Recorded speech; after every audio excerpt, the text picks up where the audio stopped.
হয়, বৰ্ধিত কাৰ্যনিৰ্বাহক সভা আজি আমি অনুষ্ঠিত কৰিছোঁ।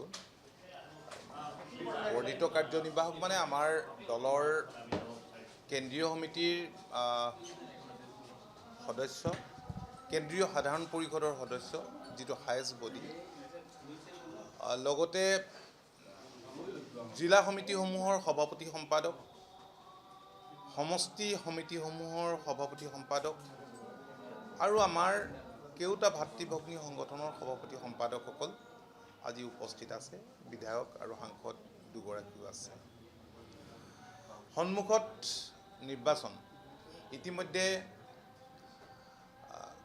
যোৱাকালি ৰাভা হাছং স্বায়ত্তশাসিত পৰিষদৰ নিৰ্বাচনৰ তাৰিখ ঘোষণা কৰিছিল। ঠিক অনুৰূপ ধৰণৰে বাকী কেইবাটাও স্বায়ত্তশাসিত পৰিষদৰ নিৰ্বাচনো হয়তো অনুষ্ঠিত হ'ব সোনকালে।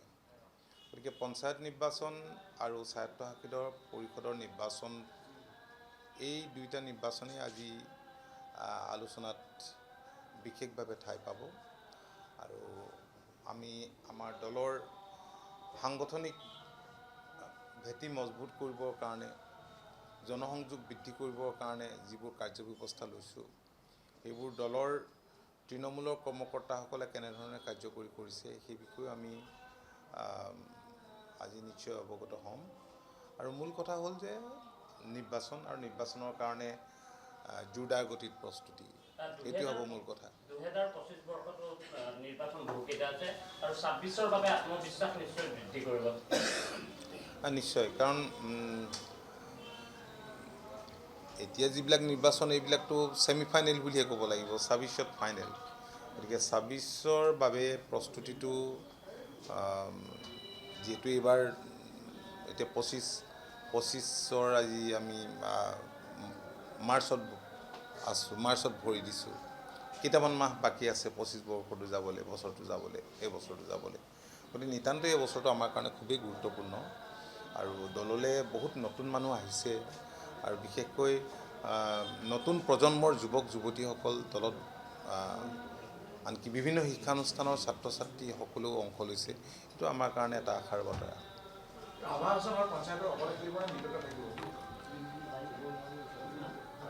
চাওক, এইটো মই নতুনকৈ আকৌ এতিয়া ক'বলগীয়া নাই। ৰাভা হাছং স্বায়ত্তশাসিত পৰিষদৰ আমি পঞ্চায়ত নিৰ্বাচন সম্পৰ্কে এখন কমিটি কৰি দিছোঁ।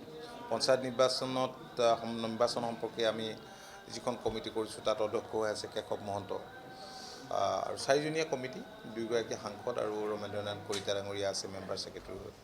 তেখেতসকলে যিহেতু আমি মিত্ৰতাত আছোঁ, কথা বতৰা পাতিব, কাৰণ এইটো ৰাজ্যিক পৰ্যায়ত একেবাৰে বুজাবুজিটোত অকণমান টাফ কাম, কাৰণ একদম গ্ৰাছৰুটলৈকে এইটো এটা যথেষ্ট জটিল কাম হৈ পৰে। বাকী স্বায়ত্তশাসিত পৰিষদৰ নিৰ্বাচন সম্পৰ্কতো অনুৰূপ ধৰণে আমি কমিটি কৰি দিছোঁ, আমাৰ দলৰ বিভিন্ন দায়িত্বত থকা বিষয়ববীয়াসকলক দি। এতিয়া কথা বতৰা পাতিব, কাৰণ মাজতে যিহেতু পঞ্চায়ত নিৰ্বাচনটো হ'ব বুলি ওলাই আছিল, PILৰ কাৰণে স্থগিত, মানে এই সময়ত ৰখি যাবলগীয়া হ'ল। গতিকে নতুনকৈ যিহেতু আৰম্ভ কৰিবলৈ লোৱা হৈছে, এইকেইটা দিনতে কথা বতৰাখিনি হয়। বিজেপি সভাপতি দিলীপ হয়, এইটো তেখেত সভাপতি হোৱাৰ পিছত এটা সৌজন্যমূলক ভিজিটেই হ'ব তেখেতৰ, আহি আছে। আমি আনন্দিত হৈছোঁ। তেখেতে কৈ আছিল যে আমি একেলগে বহিব লাগে। মই নিজে এপাক যিটো দলৰ দায়িত্ব লৈছোঁ ৰাজ্যিক সভাপতি, মিত্ৰ দল আপোনালোক, মই কাৰ্যালয়ত যাম, আমি ৱেলকাম কৰিছোঁ, তেখেতে আহিব। 25টো যিহেতু কৈছে যে আপোনালোকৰ বাবে ছেমিফাইনেল, 26 ফাইনেল, গতিকে 26ত কেনেধৰণৰ কি শক্তিৰে আগবাঢ়িব?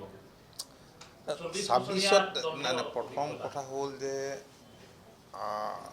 হয়, দলটো ৰাইজৰ তেজেৰে গঢ়া দল।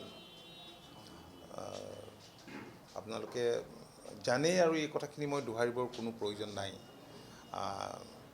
দলে যিদৰে ভাল দিন দেখিছে, পাইছে, বেয়া দিনো দলে পাইছে, খুব টাফ টাইম দলে পাৰ কৰিছে। কিন্তু দলটোক আমি পুনৰুজ্জীৱিত কৰিবৰ কাৰণে যি চেষ্টাৰ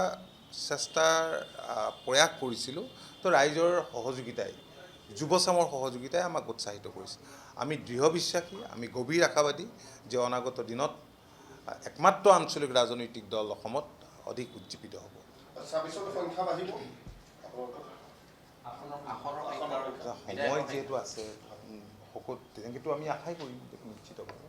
ঠিক আছে, মই মিটিংখন হৈ আছে আৰু অহা 10 মাৰ্চত বাজেট উত্থাপন কৰা হ'ব। কেনেকুৱা ধৰণৰ বাজেট আশা কৰিছে, কোন কোন ক্ষেত্ৰত বিশেষ আপুনি বিচাৰে?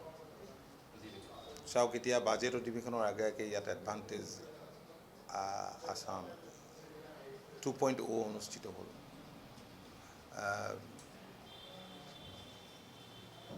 এইটো কোনেও কল্পনা কৰিব পৰা নাছিল যে এনেধৰণৰ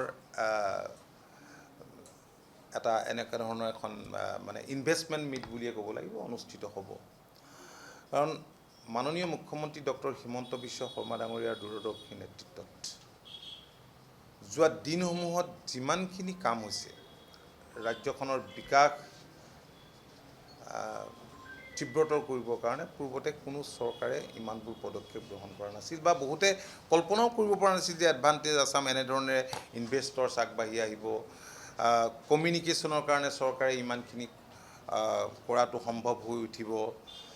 ঠিক তেনেকৈ বিহুৱে গিনিছ ৱৰ্ল্ড ৰেকৰ্ড কৰিব, ঝুমুৰে ৱৰ্ল্ড ৰেকৰ্ড কৰিব, চৰাইদেউ মৈদামে স্বীকৃতি পাব, এইবিলাকতো কল্পনাৰো অতীত আছিল। অসমীয়া ভাষাক ধ্ৰুপদী ভাষাৰ মৰ্যাদা দিব, এইবিলাকতো কল্পনাৰো অতীত আছিল। গতিকে ৰাজ্যখন বিকাশ ত্বৰান্বিত হৈছে, ৰাইজে বুজিছে। মই ভাবোঁ যে আমাৰ ভাৰতীয় জনতা পাৰ্টীৰ নেতৃত্বত মিত্ৰ দলৰ ইয়াত কোনো ধৰণৰ আগন্তুক নিৰ্বাচনত অসুবিধা নহ'ব। যিকোনো খবৰৰ বাবে যোগাযোগ কৰক 7099017330 লগতে 7099017110 নম্বৰত।